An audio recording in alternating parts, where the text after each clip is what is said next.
you know, as our partners, as we work together, one thing that we've noticed is that our friends in the business community are busy running their businesses. We want them to be prosperous. They're making products and providing services and hiring folks and you know, just working Indiana's economy, which is continuing to move forward. And then we have our friends in education who are busy leading young people, educating them, counseling them, providing services, and folks in summer and after school youth programs and youth ministries, also providing a lot of doses of healthy youth development to kids. But those two worlds don't often meet, because the business folks are busy running their companies and our educators and after school program folks are busy with the kids. And today's event is meant to build a bridge between those two worlds so that our educators and youth workers can hear directly from employers about today's labor force needs and tomorrow's labor force needs and the academic pathways to get there. And this is the fourth event we've done. We did one in Lafayette, we did one down in Odin, we just had one in Batesville last week. What's also been nice for us to see is our friends in the employment community. When they hear comments or questions from educators or youth workers about what kids are saying today and what young people are thinking today, it's informational, edifying for them as well. So that's what we're doing here today, and hope that you learn at least one big aha that you can take back to the students who you serve, if not more than one, to help them see that opportunity is for them, possibility is for them, that we want all kids to be aware of all of their options. And if it's down the road here at Ball State or Anderson University or any of the other four-year schools, that's fantastic. But if it's that two-year option here at Ivy Tech, or the one-year construction trade certificate, or union apprenticeship program, we want them to know that as well. All kids being aware of all of their options by bringing the employment and education and youth development worlds together to make sure kids have that information. Before I bring up our host, sponsor today, who will introduce the Honorable Sue Ellspermann, our state's Lieutenant Governor, first of all, I just want to say thanks to Ivy Tech. Ivy Tech in so many ways is the answer for the state of Indiana. And under the leadership of President Tom Snyder and his chancellors and presidents across the state, this is a dynamic, moving forward organization that is not helping just kids and students, you know, those 18 and 19 and 20-year-olds be aware of their options, but a lot of people my age too who need to go back to school and get that next level of training. So we're so grateful to be here at Ivy Tech, which is just a wonderful institution in our state. The Indiana Commission for Higher Education, led by the Honorable Teresa Lovers, is a partner in this work. We're so glad to have a good friend in Jason Bierce on the staff of the Commission for Higher Ed, and they are partnering in today's activities. The Chamber of Commerce, Amy Marsh, raise your hand. Amy has an education background and a business background. She personally bridges both of these worlds. Her expertise is so unique nationally, and we're so fortunate to have that here in the state of Indiana, and they've done a lot of great survey data, not just the employment community, but the education community as well, as they look to bridge together. So make sure you say hi to Amy and spend time with her today as well. Todd Hurst is here from SEL. Todd, thank you. SEL is a wonderful leader. Has anybody used the TAP teacher performance evaluation system in your school? That's been designed by SEL. It's one of the most popular across the state, as they provide a wide range of professional development to teachers and school counselors, looking at activities in schools kind of at a macro level, as well as individual professional development for educators. So please make sure you see Todd today as well. Marie McIntosh and Jennifer O'Shea are here. There's Marie, and I saw Jennifer earlier. There she is. This week, they're with the Department of Workforce Development. There's been some transition in the governor's administration, but they both have a history with workforce development issues, especially focusing on young people, and especially focusing on those young people who probably are not going to go to that four-year college, but go to the two-year or the one-year, the dual credit while in high school or so forth. So Jennifer and Marie, thank you as IYI walks alongside our friends at the Department of Workforce Development. We are very fortunate to have primary funding for this event from Chase Bank. Chase, obviously a national footprint, but very vibrant and very active here in the state of Indiana. In fact, Chase Bank is the answer to a trivia question. You use this to impress your friends. What is the highest point in the state of Indiana? And it's not a hill. It's the Chase Tower. I might even circle down in the capital city. So, as they are towering over our state with a lot of great financial services. Here is Jason Miller from JP Morgan Chase. Please welcome him. Thank them for their sponsorship.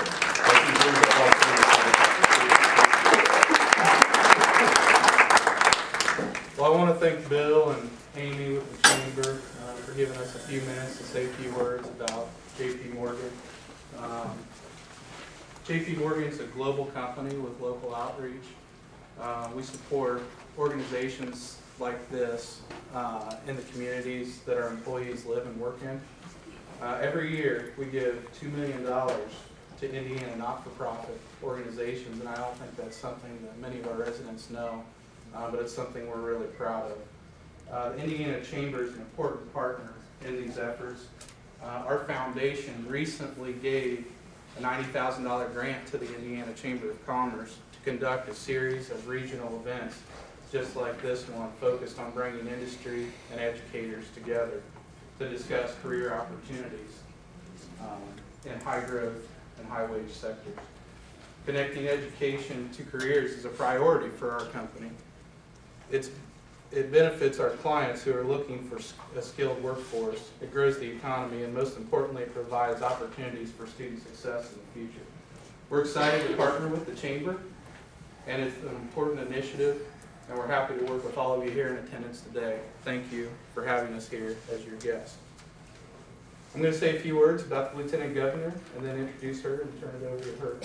Sue Ellspermann serves as the 50th Lieutenant Governor of the state of Indiana.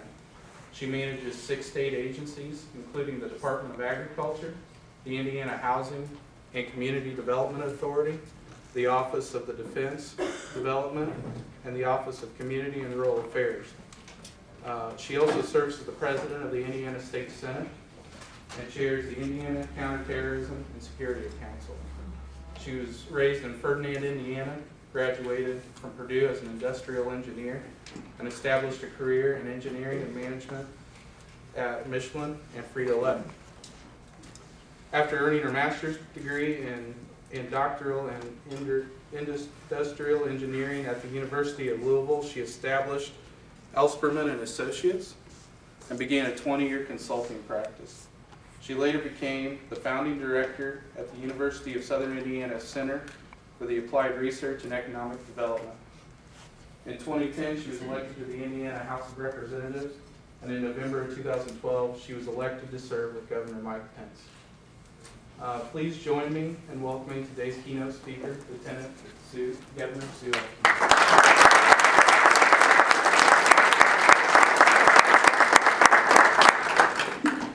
Thanks, Jason. I think I'm going to use this. We'll see if I can stand quietly enough to have it in my hand. But thank you, Jason, and thanks so much for JP Morgan Chase for the sponsorship of this event, and of course, Ivy Tech here, IYI, Cell, all those who really made such a big difference in the efforts that we're trying to do across the state of Indiana. You know, for the past really 10 years, we've experienced great economic growth. Of course, we had a little recession in there in the middle, but we've made some strong shifts in Indiana to make sure we have a business-friendly and regulatory-friendly environment so that businesses are attracted. They're growing here, they're coming here, they're choosing to be in Indiana. But you know what? Even as that was happening, and even as Governor and I were taking office 2 years ago, even with 8 to 10% unemployment that was just coming back, you could go around to employers and ask them, how are things going? And they would tell you, it's tough to find workers, right? Even when there was, seemingly there should have been plentiful workers out there, and yet we know there's this mismatch of skills going on in the state of Indiana. And so in our first year in the General Assembly, great bipartisan support was seen when the General Assembly really put together, with the governor's full consent and support, 2 councils. One of them you see doing some of the work here today, the Regional Works Councils, which are our regional way of making sure that employers and our schools are side by side figuring out what are the workforce needs and how do we prepare our young people to get there. But also, they put together the career councils, and the career council is a statewide, really first time we've ever done this in the state, where we've brought educators, business, Department of Workforce Development, higher education, the governor as the chair, I serve as the vice chair, really bringing all perspectives around a table to look forward to how do we do this career development, how do we ensure systematically that we have the right skills that we're teaching from K-12 through higher ed so that students and incumbent workers are ready in the workforce. So we've worked on that for the last 2 years. Last summer presenting a strategic plan moving forward, but not stopping there, continuing to do significant work. And in the midst of that, the regional works councils have been coming together. And how many here serve on your regional works councils? I know we have a few of those folks in the room. Let me personally thank you, and on behalf of the governor as well. We're hearing just tremendous things coming from, we got an update in our last career council meeting from the work you all are doing, so important, and this kind of activity is so important. And in fact, just last week, Governor Pence announced another $1 million of grants that are going for career technical education opportunities. That follows $3 million in grants given out earlier in the year. Those grants, really regionally focused, range from projects like the ones that focus on a new agricultural curriculum in South Newton High School to advanced manufacturing and welding in Scott County schools. And there's just a number. I know my own region down in Du Bois County has some great programs happening, and all of it's to drive innovation and continuing to align and bring forth programs that meet the needs of employers today and preparing the workforce for those. So we're very, very pleased for that. Now, one thing we saw in all of those programs, we've asked that the private sector and public sector work together. So you see in those grants a lot of employers being a part of that, providing equipment, being committed to those programs. We also are really pushing for, and I hope people in here are doing this at all levels, the work and learn opportunities. Now, we use the term work and learn. In my day, that meant internships, co-ops, after-school experiences, any way that we could get our young people, being they high school or college, into that workplace. Now, I'm a co-op grad. How many know what co-op is? So like, I worked every other semester going through school. What a great way to learn. So when I graduated, I had 2.5 years of work experience under my belt. And guess what? The only debt I had was my used car. You know, that's a pretty phenomenal way to get through school. So we know those programs like internships, like co-op, like the after-school kind of part-time jobs, all of those are phenomenal. And so I'm really going to ask that employers in the room, please, if you're already hiring interns, hire even more. If you have some, maybe you have college students today, go back and look at those high school students, juniors, seniors, to see if you can employ some of them. Because the other thing is, it's maybe our best talent retention tool. We know a high percentage of students, when they co-op or intern, will end up staying with that employer. Because they see, oftentimes they don't know what's in their backyard. And when they see the cool jobs that exist here, they decide to stay here. So we've seen a lot of those in those programs. And then we love the dual credit towards post-secondary education that's in there. We think all of those are part of helping ensure our students move forward. So we're going to continue to work. Our strategic plan in the Career Council really was a focused effort. We were very careful not to do the ready, fire, aim approach, but rather let's really line things up. And so that strategic plan was entitled Align, Engage, and Advance. And one of the most important parts of it is very much worker-centric and student-centric, making sure everything we are doing in the state is easy for our students and workers to be a part of. You know, we found in our studies that we had lots of disparate kinds of things going on in this space, and you had to really be able to almost navigate a complex web of offices, applications, and you know what, just pure bureaucracy out there. We saw that there are at least 30 programs that offered career education and training across 5 different state agencies. And here's a big number. We're spending $650 million on that annually. So our challenge as a career counselor is how do we line that up? How do we make it simpler? How do we make sure that there's one front door, that it's easier for people to get through that, and that there's that the customer, that student or worker, is being well taken care of.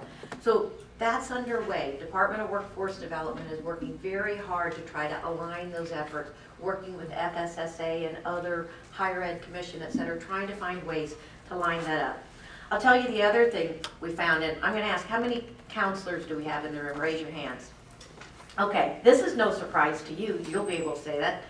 We found that, you know, counselors don't get to do a lot of career counseling. Is that true? Shake your head if that's true. Yep. So we know that's a tough one. How can we expect good career counseling for students when our counselors are very, very, you know, I'm married to a principal of a high school, so I know what else you do. You do testing, you do a lot of other things, and traditional counseling. So how do we provide you more tools? How do we make sure that we're looking at ways to bring more methods, to take things off your plate, to make counseling a priority? But we also have to make sure that our parents, our educators, and other influencers are engaged in that process to make sure that our students know what the high demand careers are. And in fact, one of the things that really the regional works councils have led the way on this, we call it the Future Works Project, which is a study of what are those high demand jobs in the state of Indiana now, and then what workforce development is working on is how do we predict that better for the future. So I tell you, we've gone through that information a couple of times in our career council work, and numbers just, some of them just stand out to you. So for instance, we need over 10,000 more computer information technology folks, IT folks. And those aren't all 4-year degrees. A lot of those are 2-year degrees that could happen right here. 10,000, that's a lot of shortage. And those cut across all sectors. So how do we talk about that? How do we make sure that our counselors have that kind of information in their hands so they can talk, but parents and other folks in the community and those of you who work with youth, how do we make sure that you have that information to make sure that our students know what kind of jobs are out there, that they're going to find good paying jobs. If you've been in, I don't think I've met an IT profession that doesn't have a good paying job linked with it. So how do we make sure our students know that? And so we have some work to do to continue to bring that information forward. Events like this, and particularly the work that you're going to do, the tour you're going to do with the Magna Powertrain plant here, fabulous. For many of you, and me too, because now I'm becoming dated, I get to go through a lot of plant tours, and being an industrial engineer, I love to do it. I love to see the automation and what we're doing. And the difference, if you worked in manufacturing 30 years ago, it's completely different today. These plants have so much technology. They're so cool. Down in Perry County, they've started to bring the students in playing with some of the robots, and then the parents say, yeah, I get to play on those robots. Well, you would never expect a foundry to be using robotics like this plant in Perry County does. That's the kind of turn we have to help show our young people just what neat opportunities. So I'm sure you'll have that experience at Magna Powertrain today. And even with our college-bound students, we have to be careful how we talk to them. So I'm guilty. We've got 4 daughters, all in their 20s now, and have gone through that. But how often do we ask a young person, what are you planning on majoring in? Well, what we really ought to be asking them is, what career are you pursuing? What's the career? And then you back up into what kind of education you need for that. Because oftentimes our kids, we know many, have just gone on. They've started in a general education or undecided. You know, I don't think there should be undecided majors in school. I think you ought to know when you get there what program are you going into. So how do we help? And we can all do that just by making some little shifts like that. And so we know that this is very, very important that we think about. In fact, I'll tell you the statistic that we've stayed focused on within the Career Council is that we know that 65% of the jobs over the next decade are going to require some post-secondary skills and credentials. And a large portion of those are going to be the 2-year degrees here at Ivy Tech, the certifications, and I know you're going to have a panel talk about that a little bit later. So we have to really make sure that we're putting all those options in front of our young people. Governor Pence often says shouldn't be a plan A and a plan B. We want our students to have 2 plan A's. So just because you didn't go to a 4-year school doesn't mean you're not on a plan A. We think all the certifications, all the 2-year degrees create tremendous plan A's. And I often share the example in my own household. 4 daughters, 3 were traditional 4-year college degree kinds of students, and 1 didn't want to go to a 4-year school. But we, being the good parents we were, we pushed her anyway, right? Isn't that what most parents do? We pushed her anyway. And then I say it was 3 semesters for 1 semester of credit. You know, did you do the math there? That's not a really good thing if you're a parent, right? Wasn't working so well for her. She went back, left school, got a job, but went back within the next year, did a 2-year degree. And guess what? When she got out, she was making more money than the other 3 girls. And that's what you see often when we can help our young people get aligned with what they want to do. And that aligns perfectly with Governor Pence's commitment to make sure all of our young people have 2 plan A's, that each plan A, all that work, all those majors are important to us. And so you might have seen that in Governor Pence's budget. He put $40 million in there for career and technical education. We want to continue to grow the capacity across the state in those innovation areas. We want to make sure that there are new programming, that there are opportunities for all of our young people.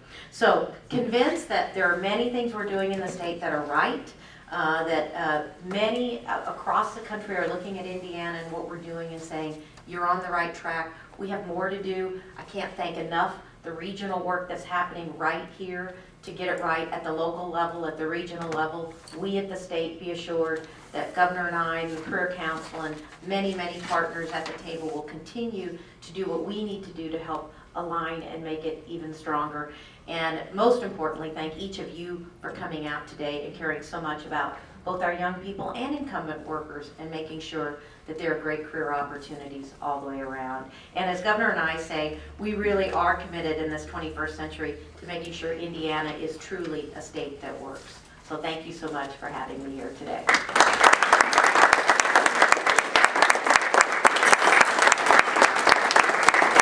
I know you've got lots of other things to do, but I'm certainly happy to take a quick question or two if you've got one. Look at that.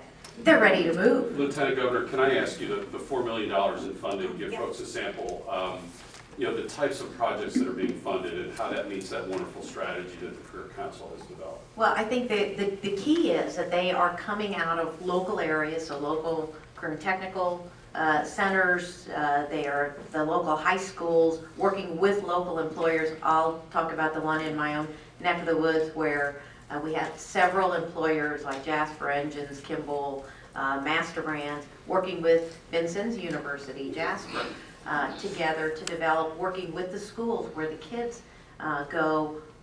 They work 2 days a week and they go to school 3 days a week. And so they're knowing as they go through those programs if they're going to like the job they're going to do. So I think every area you're looking at, and we want the regions to look at those employers that are in your region and those that are coming that you're trying to attract so that we make sure that we have the workforce. So we're very, very pleased to see the programs, very pleased at the commitment of local employers to be part of the answer and creating those programs in a way that will really work. Any other questions? Yeah, what are you going to do you go through the training contribute to Ivy Tech, and it's the only way you can do that, but yet, a lot of places don't give you the chance, even though you've got the education to even get started, like in automotive. The employers, so you've got the degree, but the employer's I not, got 6 certificates from yeah. completing from here, from Ivy Tech, this is last year, and everybody's, oh, you're too experienced, you have to have more experience, but I don't experience. Well, that's where I would say the internships are so important, because it is, I mean, honestly, it's more than just a degree. And if you ever, for anyone who ever graduated during a recession, you learned that more than anyone, that just having the degree wasn't enough. Having some kind of work experience in there, and that's why I really encourage us statewide to be thinking about how we link those into, build those into our programs and help our students get out so they can show on a resume that not only do I have this credential, I've worked here, and by the way, you usually leave that with a good letter of reference from that employer as well. So, and certainly there's things we can all do to make sure that our programs are lined up well with the needs of those specific employers. But yeah, best wishes to you. All right. Any other questions? High school, by high school, many of the students are kind of lost. And I happen to work with Motivate Our Minds with middle school students. And I want to know how we can start more initiatives at that level in order to align education to the vocational training that they can go into.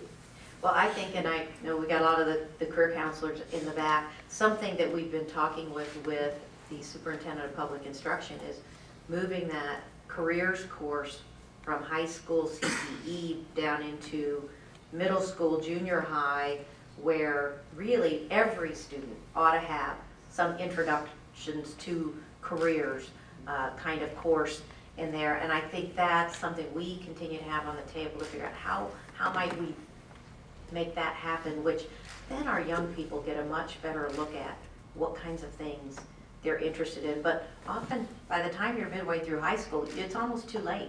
Right. I'm an engineer, and if you didn't start on that math track freshman year, preferably 8th grade, you're not going to get all the advanced math you need in time to be able to get into the college of your choice. So the sooner we can help them think about it. Now, we all know, and again, my husband reminds me often, kids don't know what they want to do that young, you know, but we can plant the seeds. We can certainly plant the seeds earlier, so at least we're getting them into the pathways, as we're talking about pathways, making sure that they know what those Understanding how are. important math is, and understanding how important it is to be able to write and speak and be articulate.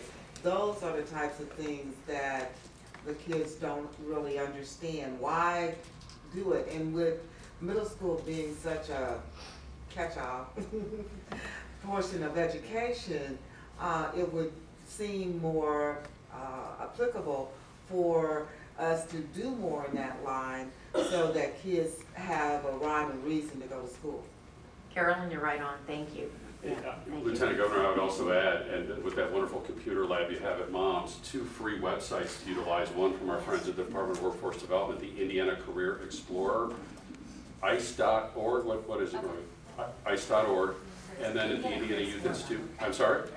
Sorry, IndianaCareerExplorer.org. IndianaCareerExplorer.org, the full word's out, and then DriveOfYourLife.org from the Indiana Youth Institute. To Lieutenant Governor's point, right, we need rigor in the classroom, relationships with folks like yourself, but then also relevance. These websites help the students see the relevance at that early age to move forward. I know, I think you need to I do. leave. Thank you so much. Really appreciate it. Yep. Thank you all.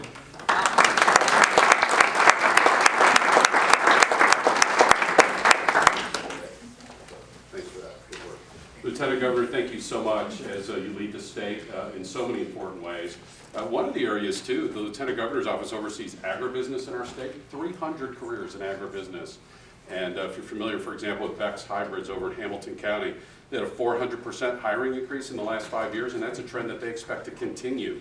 You don't have to grow up on the farm to be in agribusiness. Again, just another example we want our kids to be aware of. Okay, our first panel discussion, representatives from DuPont Pioneer and also Amerigen are going to come up and join us here. Yes, come on down. You're the next speakers. on the Career is Right. So, Rick, come on up here. Do we want them, Kate, do we want them here? As they're getting situated, Allison, I want to say at the Indiana Youth Institute, we take great pride in being a statewide organization. We're in all 92 counties. We have outreach managers who work in each of the counties, about 10 to 12 counties. For the Muncie, East Central Indiana, Anderson area, Allison Palmer is on our team. So we want you to just melt Allison's cell phone, make sure you get her card. If you're from North Central Indiana, Michelle Wisely is here with us today. And I saw Juanita. Did Juanita step out? Oh, there she is. Juanita is at Fort Wayne. Do you have Jay County, or Allison has Jay? Blackford is Allison. So you're kind of like Wells and north of that in Northeast Indiana. So make sure you shake hands with our staff today. They are more local more often. It could be at your school and your youth agency. Okay, Drew Du Bois from DuPont Pioneer. Drew and his wife Nicole reside in Greensburg, Indiana. Is the tree real in the steeple there? It is real. In the town center, yeah, okay. He's a teacher at Greensburg Community High School. Drew's been with Pioneer for the last 5 years, serving as an agronomist in Constantine, Michigan, field operations manager in Tipton, Indiana, home of the best pork festival on planet Earth, and most recently production location manager in Rushville. Drew has a great passion for agriculture. It's been cultivated by his lifelong involvement in his family's farming operation. And through his experience with Pioneer and his passion for agriculture, Drew has gained a diverse perspective in agribusiness leadership, understanding the impact that educating our youth will have on the future of agribusiness. Like we said, 300 careers in agribusiness. Drew's going to help us see those.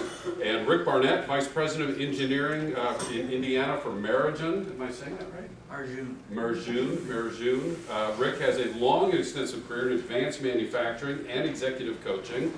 I'll get your card afterwards. I need some help with that. Rick has developed a nationally endorsed manufacturing skills standard training program while at Free Play Inc. He's also been on Ford Motor Company's team. Rick attended Indiana Wesleyan University and the Elkins Institute of Dallas for Electronic Engineering. So please welcome our speakers, our first workshop panel here today.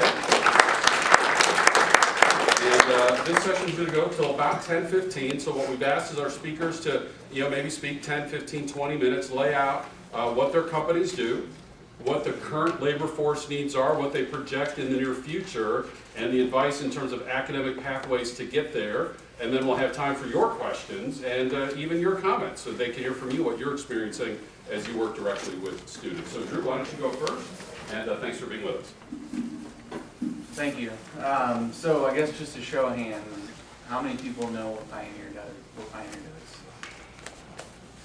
Good, we've got a few in the room.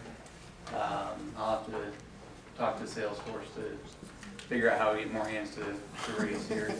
So a little bit of what we do. As I said, I'm down at the Rushville, Indiana plant, and what we do essentially is we are one of the market leaders in growing and producing seed corn amongst other crops, soybeans, sorghum, alfalfa. Globally, on a global scale. What we do is work with Indiana farmers and contract with them to produce that seed that we in turn will repackage and then sell globally to farmers around the world for planting for food sources. So really when you look at what we do here, and Indiana is one of the largest seed corn producing states for DuPont Pioneer. We span everywhere from California through Iowa, Illinois, even down south into Texas, and Indiana has the lion's share of where our seed acres are placed. So Indiana is a very important part of the Pioneer business, and we're glad to be a part of it in Rushville. So you think about what we do, and there's going to be roughly 7 billion people on Earth here before too long. We're quickly reaching that number. And the major challenge is how do we step up as a seed provider, and how do we help farmers to step up to satisfy the growing need to feed those 7 billion people. You hear a lot of research that goes into ag, and it's necessary. You may talk to farmers today, price of corn's down, and maybe they're not seeing that so much today, but the demand is there. what we do is very important. And for us to be able to do that, we need to have a good workforce. So the Rushville plant, we've got about 63 full-time employees. Certain times of the year, that may increase up just north of 100. And during the summer, I don't know, there may be a few in here that have maybe detasseled before or know what detasseling is. That's a good character builder there if you've never done it. So in the past, we've had upwards of about 700 students, high school students through the summer that come out and detassel for us. So we're able to kind of get some of those kids exposed to ag very early on through that process. When it's 110 degrees out and they're walking through a cornfield, it's probably not what they think they want to do. But, you know, we really do require a good solid workforce for us to be able to move forward as a business. So it's a little bit about Pioneer and what we're doing in Rushville. Drew, before you pass, could you talk about, so what types of people, what jobs are available, what skills are needed, what academic preparation, is it a high school diploma enough? Do you need 2 years, 4 years? Could you help us dig a little deeper? Yeah, so all of our plant level employees who do some work in the field and then also are working on, we have the same industrial equipment you'll see in a lot of facilities. We've got robotics, we have automated equipment, you know, conveyors, forklifts, we've got warehousing, all of those same types of industrial setting equipment. And so plant level employees, we require high school diploma or GED. The first level, generally where we start to look for higher education would be at our production supervisor level. So they would be our plant employees that would oversee a process and a group of employees. So once we get into any type of leadership role in our facility, we start looking for higher education. But a lot of the skills that we look for from a technical standpoint are, you know, some experience in maintenance. A big one that it's been an interesting turn. We talked a little bit earlier about how we're making that switch from mechanical to automated, and it's interesting to see, you know, someone who's been in the facility for 30, 40 years have to try to round that corner to start working on a lot of the PLC equipment or human interface type equipment, which is very, very technical. It's very, very IT related. So more and more we're seeing a need to have more of that computer interface, and it's good that, you know, this generation coming through is, you know, I look at my 4-year-old nephew, and he can operate an iPhone. You know, nobody's ever taught him, he's just figured it out.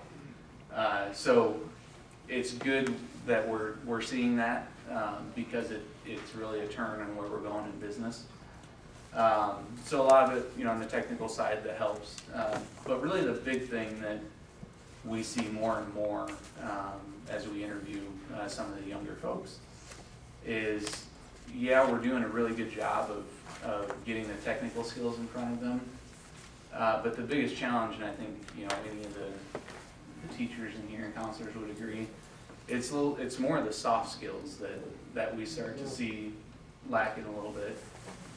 You know, and it really does take the partnership of the parents at home and the teachers, but you know, the big things you need are accountability. You need to have some creativity. You need to have some passion, and that's where we see a little bit of the falling short. You know, you look at the technology you see in the plants now. Well, that was driven 100% on creativity. You know, there's people out there that have designed some of our equipment that didn't even go to college. You know, they have passion for it. So really, it's this, what I call the soft skills. It's how do you drive for accountability? At a young age, my wife and I, we debate that all the time. But how do you drive for accountability? How do you instill that creativity? How do you, at the end of the day, drive for a passion? Because you see a lot of younger kids that come in and they may have some of the technical background, but you get talking to them and it's just something they went and did because they needed to get a job, and it may not be what they're passionate about. And so I think that's the big challenge that I see, is how do we drive some of the softer skills. Okay, Rick? So again, the company's Indiana Marjoon, and if you type Marjoon in Google, it'll try to spell check it, don't let it. It is a Japanese-owned organization. They have multiple plants across the globe, Asia and Europe. And we are a tier 1, tier 2 automotive supplier. Our primary customer is Honda. We supply Honda from Canada to Mexico, Ohio, and of course Greensburg here in Indiana. The name was Tomasco, a little bit different ownership when they started in '99 over at Winchester, Indiana. And they were an extension, basically a stamping job shop for the headquarters out of Tomasco, Columbus. Automotive economy, everything being what it is, Tomasco, Columbus was closed down, and suddenly this job shop had to become a real factory. And so going from 25 to 75 people, and here we are a few years later, we're at 818 associates in the plant. So we have been a victim of unplanned growth. Foundations, systems, HR departments, engineering, IT, all those things did not exist, and the organization grew so fast that here we are this many years later, we're still trying to catch up and get our foundation where it needs to be. Business is good. We're about 170 million in sales. We are also diversifying away from Honda, picking up Subaru, Tier 2, and some other products. So trying to become a very strong, solid, long-term organization. We are about 400,000 square feet in our operation. Again, we make complex stampings. I'll explain that a little bit. We make assemblies. We do some e-coating or powder coating type work also. The stampings, if you open your car door, not the skin on the outside, but all the body parts on the inside, all the plastic is attaching to it or leather, whichever type of car you have. We make all the internal body parts. We also make what they call steering hanger beam. It's a pipe bent shape with all kinds of weldments on it that's underneath your dash. Your steering column, your console, your glove box, everything's attached to that. So very complex. When it comes to stamping, that's complex stampings. And then we make handbrakes, hood locks, some other components that you'll find inside the automobile. We're the only Honda supplier that does all those products, what they call small, medium, and large. That, when you can imagine, our inventory, our WIP, our purchasing, our material planning is a challenge on its own. We are also the only Honda supplier supplying every Honda plant in North America. Okay, again, that offers a lot of logistics, material services, inventory, shipping, receiving. So I'm kind of going through all this because there are so many jobs in manufacturing people don't think about, from the material planning and logistics, and there are certifications we know that are available out there to study that, which isn't a 4-year degree. The equipment, we have 186 robots that are doing welding and material handling inside our operation. So we have 186 robots, all this material, all this motion, 800 and some associates all moving in a very confined space. Safety. Always watch out, very crowded, very busy, always under pressure, get things done, get moving. So you got to constantly watch, design equipment properly, lay out properly, make sure people have the proper personal protective equipment on. So there's a lot of activities inside any manufacturing operation. And again, ours is very complex and a tight spot. Out of the 800 and some associates, there's maybe 75 to 80 jobs that benefit or require a 4-year degree. There are probably 150 to 200 of those jobs that are more than high school, but not necessarily a 4-year degree. From the quality, from metrology, from equipment maintenance, from die maintenance. Several different areas that require benefit, really need additional more than what you're going to get in high school, but not required for 4-year. And similar to what Drew was talking about from the front line, our associates on the front line who are making the money, all right, doing the real work. It is difficult. We've talked about soft skills for 20 years now, that we've had these types of gatherings and discussions and groups, and it is a constant challenge, and there's not one fix. It's a system, it's a cultural, this is America. It starts at home, it starts in the schools, it starts in all the influence places that we can have an impact on. So the soft skills you have to work on. But if I ask you a question, how much is 1 + 1? 2. All right. So if I have an aunt flying in from Texas Friday, and I have an aunt flying in from Baltimore on Friday, how many hotel rooms do I need to get? 1. One, possibly if they like each other. Or do I happen to have a spare room? Or do I have a room with 2 beds? So it's really easy. We see a lot where we teach people, kids, youth coming in, here's the formula, here's the math, here's the theory, here's what you do, but how do you apply it? How do you say, okay, what can I do different? The innovation you talked about, people have been there 30 years, they're designing equipment, they didn't go to school for it, but they have this intuitive way to create, to see what's going on behind. So it doesn't matter if it's a 4-year engineer, a manager of the organization, somebody on the front line, shooting screws all day. They have to, somehow, we have to develop that ability for them to have insight, to problem solve, to see what if and what about, and don't just take what's in front of them. Many of our quality issues are because we bring people in, put them in a position, do this, do this, do this, call us if you need help. And then 2 days later, we get a call from the customer, he sent us these bad parts. Okay, they saw something, yeah, I saw that when you go back, but I didn't think much about it, didn't know what to do, whatever else. So there's duty on the employers to train, to educate, to kind of have expectations. But there's so much opportunity out there that's why I enjoy being on the work council, the group I've been working with, and being involved in this, because there's so much. I have 4 kids. Sorry, I'm rambling a little bit here, but 4 kids, a preacher, a teacher, a marketing, selling bourbon, makes some interesting family conversations. And then our youngest, who's 22 at this point, and he was on a 4-year track going for business school, and he said, I'm wasting money, I don't know what I want to do. So he took a semester off, came to the factory, he got an opportunity to start striking arc and welding. He loves it. So he's gone back to Indianapolis, and he's working, but he's getting ready to go to Ivy Tech, try to get welding certification. He says, that's my plan B. Doesn't know what he wants to do as a plan A long term. I heard 2 plan A's, that's a good, I never thought about that way. Now the other side is Thursday, he's taking off tomorrow, heading down to Nashville to record an ELP. So that's his passion. Get that done, get it going, we'll see what happens. But the thing I like about Cameron, my youngest, is he's had exposure my others did not, because they went out of high school, right into college, and they went down the academic path, which is good. There's opportunities there. But he's also seen there's other ways to be successful, and it's aligning that passion that you mentioned with what you want to do. Our biggest shortage at IML is equipment maintenance. I've been there, it'll be 3 years next week, and we have never been fully staffed in our maintenance department. We cannot find enough. They are not out there. Many organizations, when I was doing my consulting, go in to see how things are going, they end up hiring those that can just repair a brake and strap an engine. I'm saying that's a bad thing, but that's a big difference from working on robotics and some of the CNCs and some of the automation that's out there. We have maintenance individuals. They're making more than I do on an annual basis. Now they're putting in the hours, and why are they putting in the hours? Because we don't have enough people to get the work done. So there is an amazing amount of career opportunity on the technical path. Die maintenance is the same. We could not get enough, so we started an apprenticeship program, and we send our equipment maintenance down to the Richmond campus, and we started a die maintenance program, and we send those to this location here, taking their academic classes, and then working full-time with journeymen. It's the only way that we could try to stop the bleeding and killing our workers, because we have so much overtime. And the equipment maintenance group, this 3-year program, actually graduate in June this year, and truth is, 5 of the 7 of them are better than most of our journeymen. Extremely strong.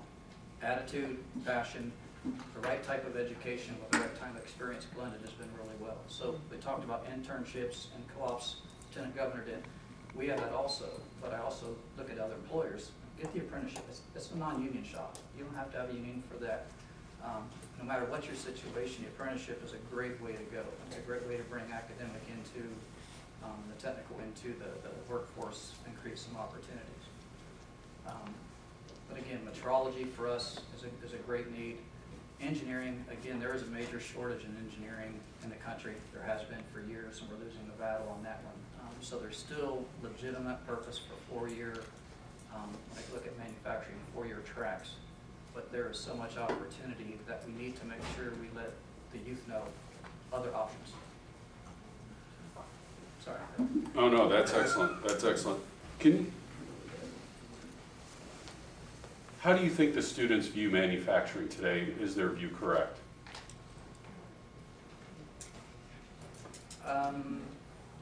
I think we're in a transition. I think students are, my idea, I think they're starting to see there's more opportunity there. We lost, I think, a full generation, because it used to be the table talk, especially here in Indiana for years. Many of us our age, we remember sitting around, inventory, production, overtime, downtime, injuries, whatever. That was normal discussion. So people understood a little bit more about what was going on. I was at the Ford Visteon plant as a home base in Connersville for 21 years, and we had fourth generation workers on the floor. And so they knew stuff inside and out. That was their reality. Some of them had never been more than 60 miles from the plant. So they understood really what was happening. When the recession hit here several years ago, and many of us got impacted by that, we lost a generation of dime maintenance, of equipment maintenance, from apprenticeship programs going away, from there even being jobs or a career opportunity. Everything at that time, go be a nurse, go in the medical field, all right? That was the only hope there was at the time. But I think from what I'm seeing, and I coached high school soccer for 10 years till recently, so it gave me an opportunity to stay in touch with some of the youth. And I started to see more and more some understanding, thinking about doing this in a factory, whether it was an HR track or it was a IT track, information technology, but related to computer integration. But you can see snippets where I think youth are becoming a little more exposed and knowledgeable, but still not there. Somehow we, through the school system, the counselors, through business, these type of events, now how do we get the youth involved and communicate? Because it's still not where it used to be. And today's event is a step in that direction. Drew, let me ask you that our friends at National FFA have a great stat. We use it so often that we need to grow as much food in the next 40 years as we've grown in the last 8,000 years because of anticipated world population growth if we get to 9.5 billion people. And if the Malthusians are still wrong and we only get to 8.5 billion people, we're still going to need to grow a lot more food than we have in recent history. What does that mean for your industry? How have you seen that just in the last 5-10 years impact your industry? And then in the context of today, what does that mean for career opportunities for young people? So,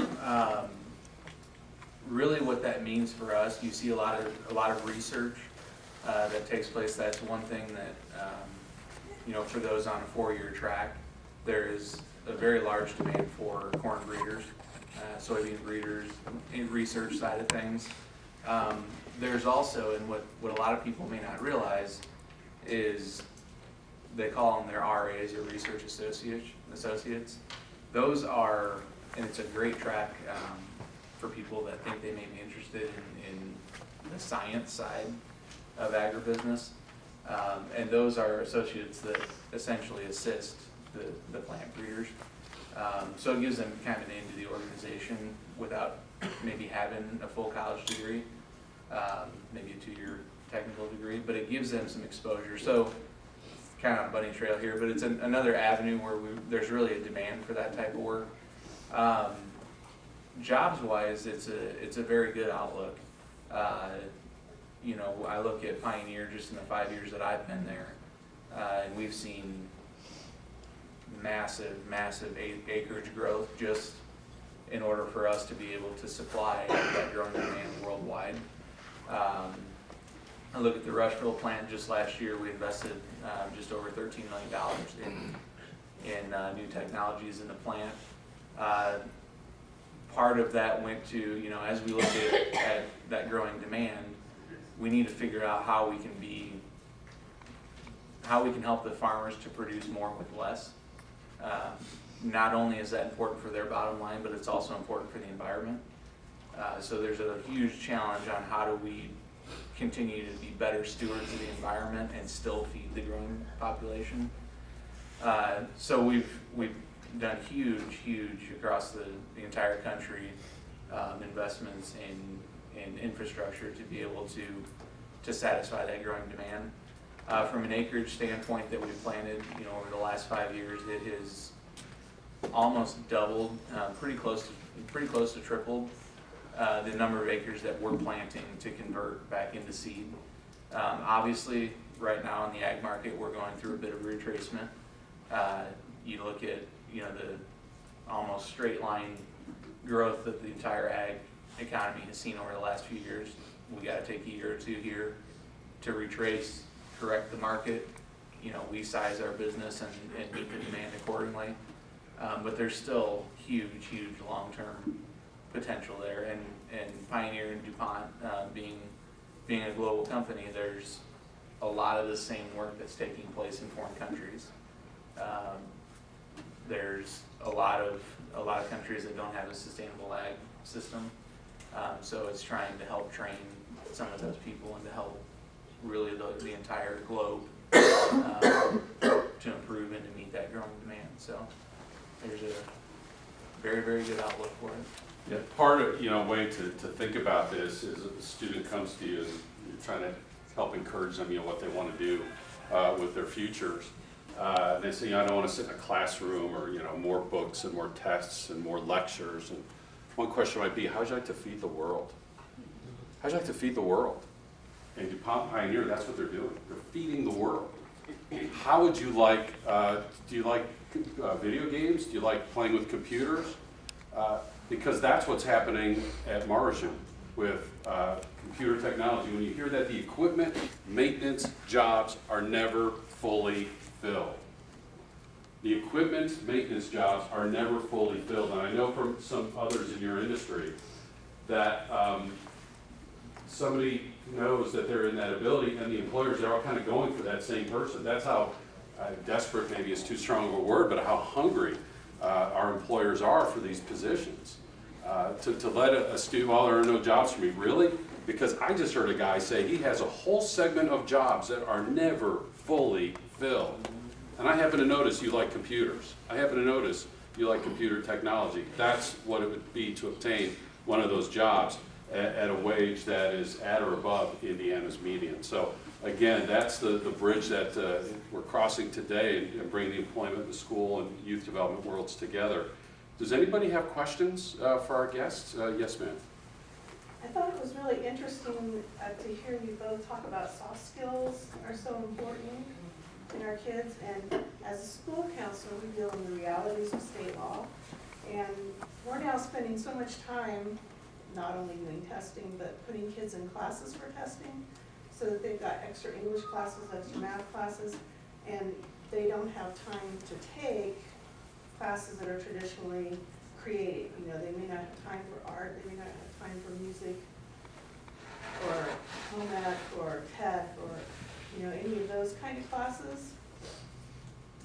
So I guess it's not really a question, but I might tell you that when you work with legislators or anybody like that to put that word out. Every chance I get. I have a daughter and son-in-law that are teachers both, and so I'm very aware of the challenges the school systems have now of all the requirements. And the truth is somehow, and I'm hoping that's some of our work, council work and some of these other things, looking at Core 40 curriculum, how can we get alignment so we reach everybody's success targets, not just a few, I'm not sure. Do they still have GATE clubs in the high schools anymore?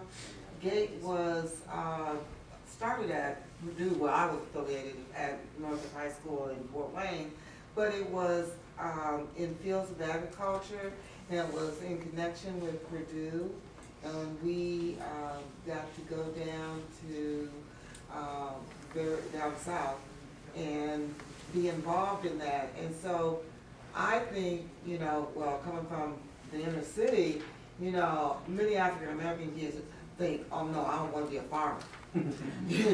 They pick cotton, I don't want to do that. So, but there's such a wide variety of agricultural jobs that I don't think kids know what that exposure is. And GATE happened to be a teacher at Norfolk High School who was involved with GATE, and he asked me